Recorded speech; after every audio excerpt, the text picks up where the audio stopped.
하나님 감사합니다. 12월 첫 주 성찬 예배를 하나님께 드립니다. 우리 예배를 받으시고 주여 기름 부어 주옵소서.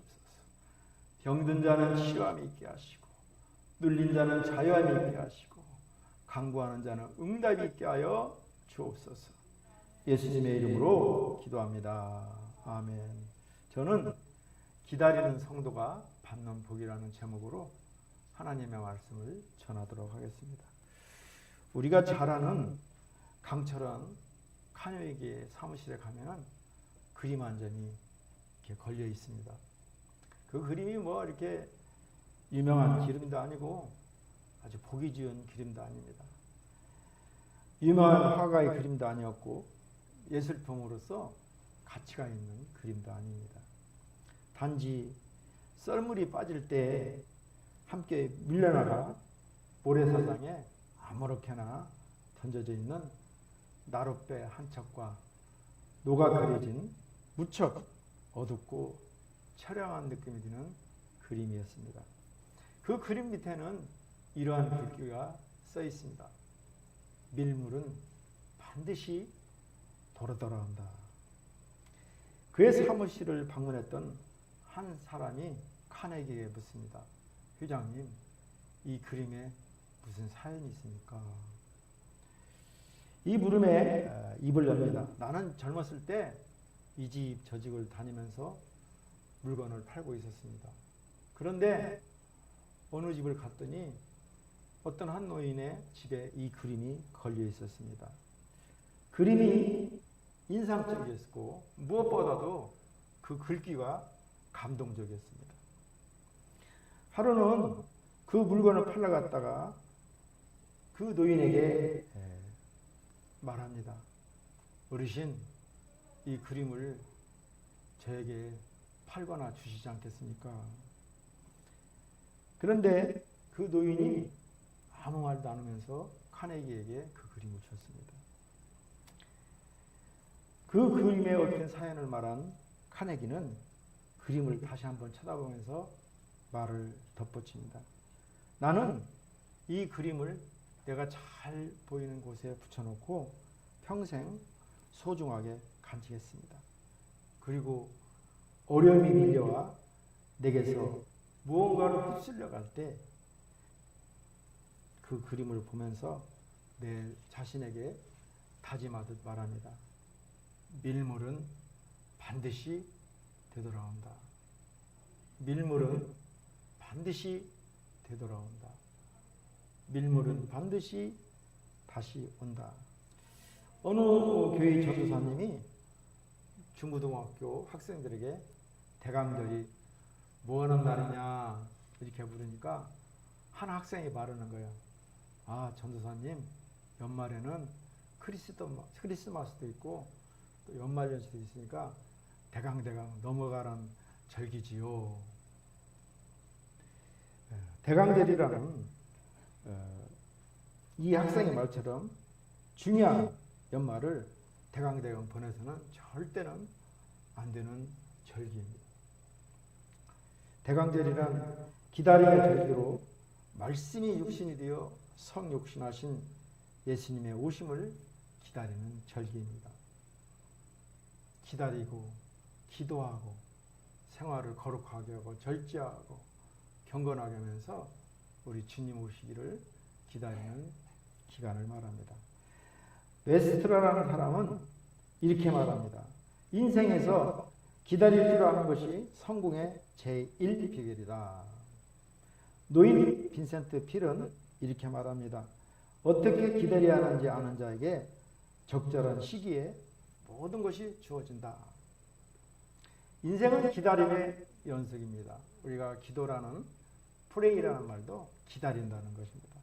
기도하고 기다리면 하나님의 뜻, 때에 하나님의 방법으로 하나님께 응답해 주는 것입니다.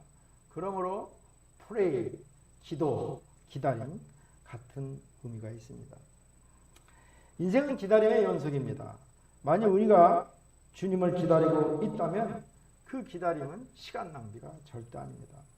대림절 첫 주 본문을 중심으로 기다리는 자가 밟는 복이라는 제목으로 은혜 받기를 바랍니다. 먼저 하나님께서 은혜와 복을 주신다는 약속을 믿어야 합니다. 본문의 배경이 된 유다는 패역한 백성으로 인해 온 나라와 백성들이 엄청난 죄를 짓고 있었던 시기였습니다. 그 결과 그들이 환난의 떡과 고생의 물을 마셨는데 이는 식량난과 식순환으로 고통을 당하게 되는 것으로 현실에 나타납니다. 우리가 고양이, 호랑이, 뱀 다 마귀라고 하잖아요. 그게 진짜 마귀 귀신이에요. 공중에 다닐 때는 안 보이는 것으로 나타나지만 현실에는 뱀과 고양이 그리고 또 호랑이로 나타나는 것입니다. 성도들이 불신앙과 불순종에 빠지면 물질의 어려움과 질병 그리고 재앙을 당하게 됨을 알아야 됩니다. 우리는 욥기를 잘 알고 있습니다. 욥기에서 우리의 당하는 저항은 첫째, 재물의 재앙입니다. 다음, 가족들이 죽어나갑니다. 아들 9이 다 죽어나가요. 마지막으로 내 자신의 병이 있을 때 우리는 우리의 삶을 뒤돌아봐야 됩니다. 그러나 하나님께서는 모든 백성들이 자신들의 잘못을 깨닫고 회개하기를 기다리고 있었습니다. 하나님의 부름을 받은 유다의 백성들이 회개하면 그들에게 은혜를 베푸시려고 야훼께서는 기다리고 있는 것입니다. 자신의 잘못을 회개하고 주께서 회복의 은혜를 베풀어 주실 것을 기다리는 자에게는 복이 있다고 말하고 있습니다. 시온에 거주하는 자, 예배 생활을 잘하는 자, 그들은 다시는 통곡할 재앙을 당하지 않게 하신다는 것입니다. 회개한 자가 기도하면 하나님께서 부르짖는 소리에 은혜를 베푸시고 그 기도에 응답하십니다. 하나님은 인도자를 보내서 유다 백성들이 바른 길을 가도록 그들의 귀에 들려주시겠다고 약속하고 있습니다. 이사야 선지자의 외침을 들은 백성 중에 소수의 사람들만이 순종해서 주의 은혜와 복을 받고 있음을 기록하고 있습니다. 우리 하나님은 상하고 통회하는 심령을 멸시하지 않는 용서의 하나님이십니다. 18절 말씀 우리 함께 읽습니다. 그러나 여호와께서 기다리시나니 이는 너희에게 은혜를 베풀려 하시며 일어나시라니 이는 너희를 긍휼히 여기지 아니하시리라. 대저 여호와는 정의의 하나님이시라. 그를 기다리는 자마다 복이 있도다. 하나님을 기다리는 자는 복이 있습니다. 예수님이 십자가 한편에 달린 흉악한 강도도 회개하고 주님께 은혜를 구하실 때 주님은 그의 진심 어린 회개와 소망을 짓밟거나 멸시하지 않았습니다. 오히려 오늘 내가 나와 함께 낙원에 있으리라 놀라운 선언을 하고 있습니다. 유다 백성들 또한 하나님의 징계로 심각한 위기의 상황에서 회개하고 하나님의 은혜를 기다렸을 때 구원의 응답을 체험했음을 말하고 있습니다. 유다는 하나님을 배반하고 하나님의 말씀에 불순종함으로 온 나라가 황폐화되고 예루살렘의 포위로 말미암아 멸망 직전에 위기에 있었지만 늦게라도 회개함으로 하나님의 은총을 입어 아수르 군을 격퇴하고 다시 회복할 수 있었습니다. 늦게라도 회개함으로 하나님의 은총을 입어 우리가 상하고 통회한 심령을 회개하면 하나님께서는 우리의 상하고 통회하는 심령을 멸하지 아니하신 분을 다시 기억해야 됩니다. 마땅히 죄는 범치 말아야 할 것이며 가까이에서는 안 되지만 우리의 연약함으로 또 순간적인 실수와 미혹으로 죄를 범하였을 때 또 그 죄로 인해 절망적인 상황에 처해 있을 때라도 회개라는 은혜로운 통로 회복의 기회가 있음을 잊지 말아야 합니다.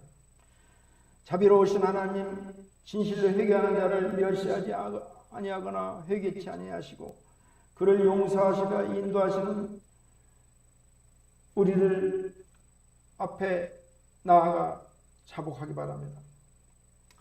은혜로우신 우리 하나님은 우리를 더 이상 죄 가운데 두지 않으시고 다시금 빛 가운데로 인도하사 진리 가운데 살도록 붙들어 주실 것입니다. 요한일서 9장 말씀입니다. 만일 우리가 죄를 자백하면 그는 미쁘시고 의로우사 우리 죄를 사하시며 우리를 모든 불의에서 깨끗하게 하실 것이요. 우리들도 말씀대로 약속을 기다리는 자에게 하나님께서 은혜와 복을 주신다는 약속을 믿어야 합니다. 다음으로 말씀을 떠난 불순종과 불신앙을 버려야 됩니다. 유다 백성들이 하나님의 말씀을 버리고 불신앙과 불신종의 결과로 전쟁과 가뭄의 위기를 당하게 됩니다. 현대인들은 항상 바쁘고 긴장된 삶을 살아가는 조급증을 조금씩 누구나 가지고 있습니다. 전문가들은 조급증은 남들에게 인정받고 싶은 마음이 변형돼 남들보다 뒤떨어지는 것을 못 참는 일종의 열등감에서 비롯된다고 합니다. 의학적으로 조급증이라는 질병의 명은 없지만 조급증은 강박증, 결박증, 완벽주의의 중요한 증상 중에 하나입니다. 뿐만 아니라 조급한 생각을 자꾸 가지면 근육이 굳어지며 뻐근해집니다. 속이 쓰리며 만상적인 피로감으로 시달립니다. 이 상태가 지속되면 마음의 여유가 없어져 조그만 일에도 화를 내고 웃음이 없어집니다. 불안, 장애나 우울증이 생깁니다. 조급한 마음은 몸도 망칩니다. 조급함은 스트레스를 받을 때 적응하는 교감신경이 활성이 돼서 코르티솔이라는 호르몬이 분비돼서 그래서 혈관이 수축하고 온몸에 질병이 있는 것입니다. 미국 노스웨스턴대 리칭안 교수는 조급하고 초조한 성격을 가진 사람은 전체의 17%가 나중에 고혈압에 시달린다고 합니다. 그렇지만 차분한 성격의 대상자는 10%만이 고혈압 증세를 보인다고 발표했습니다. 우리도 하나님의 말씀을 버리고 불신앙과 불순종으로 재앙을 당하는 일이 없도록 늘 나를 깨우치며 말씀에 순종하며 살아가야 됩니다. 우리 크리스천들은 사랑을 실천할 뿐만 아니라 또 말씀을 지켜 행해야 온전한 크리스천이 될 수 있습니다. 마지막으로 주님께서 역사하실 것을 믿고 간절히 기다리는 거예요. 우리가 끝까지 포기하지 않고 기다릴 때만이 승리의 자리에 하나님의 은혜를 맛볼 수가 있습니다. 이사야 선지자의 말씀의 은혜를 받은 이스라엘 백성들은 은혜를 베풀어 주신다는 하나님의 약속을 믿고 기다리게 되었습니다. 성령의 인도에 민감할 때 우리는 항상 바른 길을 갈 수가 있습니다. 21절 말씀을 함께 읽습니다. 너희가 오른쪽으로 치우치든지 왼쪽으로 치우치든지 내 뒤에서 말 소리가 내 귀에 들려 이르기를 이것이 바른 길이니 너는 이리로 가라 할 것이며 성령은 우리의 육신의 눈에 보이지 않습니다. 성령은 순수한 영적 존재입니다. 그러므로 우리의 육의 눈에는 볼 수 없는 분입니다. 또 성령은 거하시는 곳도 구약의 선지자들과는 다릅니다. 구약의 선지자들은 하나님의 백성들과 같은 인간으로서 하나님의 백성 가운데 거하였습니다. 그에 비해 성령은 하나님의 백성인 성도들의 우리의 심령 가운데 거하는 것입니다. 그래서 성령께서는 우리 성도들 마음의 생각까지도 하시며 우리가 마음에 악한 생각을 품을 때부터 우리를 책망하시며 바른 길로 가도록 가르치십니다. 성령도 우리의 연약함을 아시나니 우리가 마땅히 빌 바를 알지 못하나 오직 성령이 통곡함으로 우리를 바른 길로 인도하신다고 말씀하고 있습니다. 성령께서 하나님께서 성령의 생각을 아시나니 이는 성령이 우리를 위해 기도하신다고 말씀하겠습니다. 성령은 우리의 심령에 거하시는 것입니다. 우리가 마음에 악한 생각을 품을 때부터 우리를 책망하시고 바른 길로 가도록 가르치십니다. 아마도 마음에 악한 생각을 품을 때나 실제로 악한 일을 행하실 때 마음에 가책과 고통이 임하는 것을 느꼈을 것입니다. 또 죄를 고백하지 않냐고 계속 죄 가운데 머물러 있으면 불안해지고 마음의 평강을 상실한 경험을 하신 일이 있을 것입니다. 그래서 결국 자신의 잘못을 고백하며 회개한 경험이 있을 것입니다. 이것이 바로 성령님이 우리를 책망하고 가르치신 결과입니다. 혹자는 이에 대해 양심의 가책과 결과일 뿐이라고 말할지 모르겠지만 양심의 가치과 성령의 가르침은 다릅니다. 인간의 양심은 분명 죄를 억제하는 역할을 하는 것이 사실이지만 타락한 인간의 양심은 인간으로 온전히 바른 길을 가게 하지 못합니다. 언제든 불의, 주책과 타협이 가능한 인간의 양심입니다. 그와 반해 성령은 선과 악에 대하여 분명하게 구분하여 가르치십니다. 성도들로 선악에 대하여 명확하게 알게 하시고 악을 행하며 회개할 때까지 책망하고 마침내는 회개의 길이 하십니다. 우리는 하나님의 백성이며 그리스도의 구속을 체험한 백성입니다. 그러니 우리 하나도 여전히 죄의 본성, 악한 생각, 악을 저지르고 악으로 치우칠 수 있는 여지가 얼마든지 남아 있습니다. 바른 길에서 벗어나 오른편으로 혹은 왼편으로 치우칠 여지가 있습니다. 그때마다 성령께서는 우리 안에서 말씀하십니다. 그것은 우리 마음속에 울리는 것으로 겉으로 드러나지 않을지 모릅니다. 그러나 그것을 외면치 않고 이에 집중한다면 우리는 더욱 견고히 하나님의 사람으로서 서며 하나님의 축복 가운데 살 수가 있습니다. 우리가 성령을 받지만 우리가 성령으로 충만하지 아니하고 기도하지 아니하면 풍산이 바람에서 빠지듯이 성령도 소멸됩니다. 그러므로 늘 성령을 사모하고 기도하고 성령과 내주 교통하며 성령의 인도하심을 받아야 사는 이유가 바로 여기에 있습니다. 고린도전서 2장 12절 말씀입니다. 우리가 세상의 영을 받지 아니하고 오직 하나님으로부터 온 영을 받았으니 이는 우리로 하여금 하나님께서 우리에게 은혜로 주신 것들을 알게 하려 하심이라. 늘 성령으로 충만하기를 주의 이름으로 축원합니다. 옛날 어느 부부가 사는 집에 어느 한 도사가 지나가다가 들려서 말합니다. 이 집에 살기와 재난의 영이 있습니다. 안 좋은 기운이 들고 있습니까? 아, 그래요? 그러면 어떻게 하면 되죠? 도사가 대답합니다. 남편이 나를 따라와서 도를 배워야 됩니다. 그래서 남편은 즉시 도사를 따라가 산속으로 들어가서 도사의 시종을 들기 시작합니다.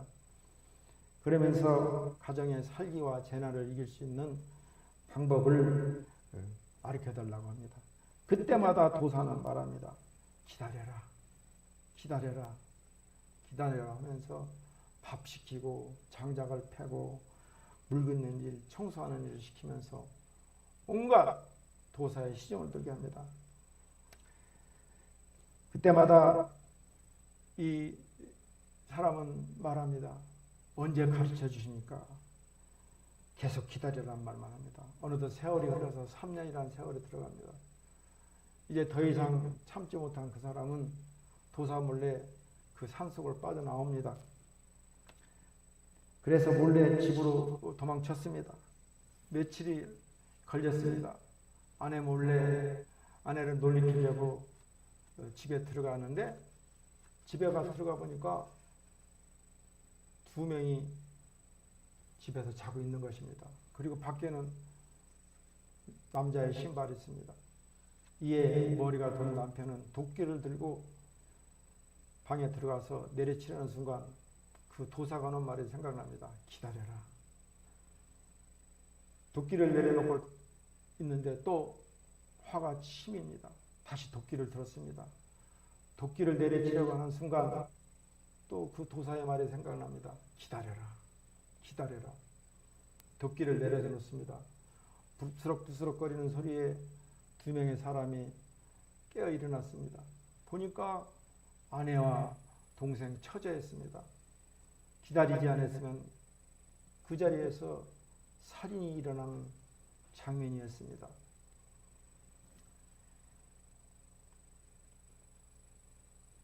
남편이 기다리지 않았다면 정말 이 집에 어처구니 없는 살인이 일어나고 말았을 것입니다. 아내가 말하기를 일부러 남자가 있는 것처럼 하라고 남자 신발을 벗겨서 그 돌에 두었다고 말하고 있습니다. 하나님은 깨달을 때까지, 기도의 응답이 임할 때까지, 구원이 임할 때까지 기다리고 또 기다렸습니다. 하나님이 이렇게 기다렸으니 우리도 기다리는 것입니다. 기도하고 기다리면 하나님께서 하나님의 때, 하나님의 방법으로 응답하는 것입니다. 여러분들도 기다리세요. 기다리고 기다리면 우리 아기 예수님이 오십니다. 기다리는 자 중에 저와 여러분들의 희망이 성취되기를 바랍니다. 하나님께서 은혜의 복을 주신다고 약속하고 있습니다. 성탄을 기다리고 기도하며 생활하기 바랍니다. 하나님의 역사를 기다리며 하나님의 은혜를 구하면 하나님의 은혜와 은총이 임합니다. 유다 백성들이 이사야 선지자의 말씀대로 성경의 약속을 기다리다 주의 은혜를 복을 받습니다. 말씀을 정리하겠습니다. 먼저 기다리면 하나님께서 은혜와 복을 주시겠다고 약속하고 있습니다. 다음으로 하나님의 말씀을 떠난 불신앙과 불순종을 단호히 버려야 됩니다.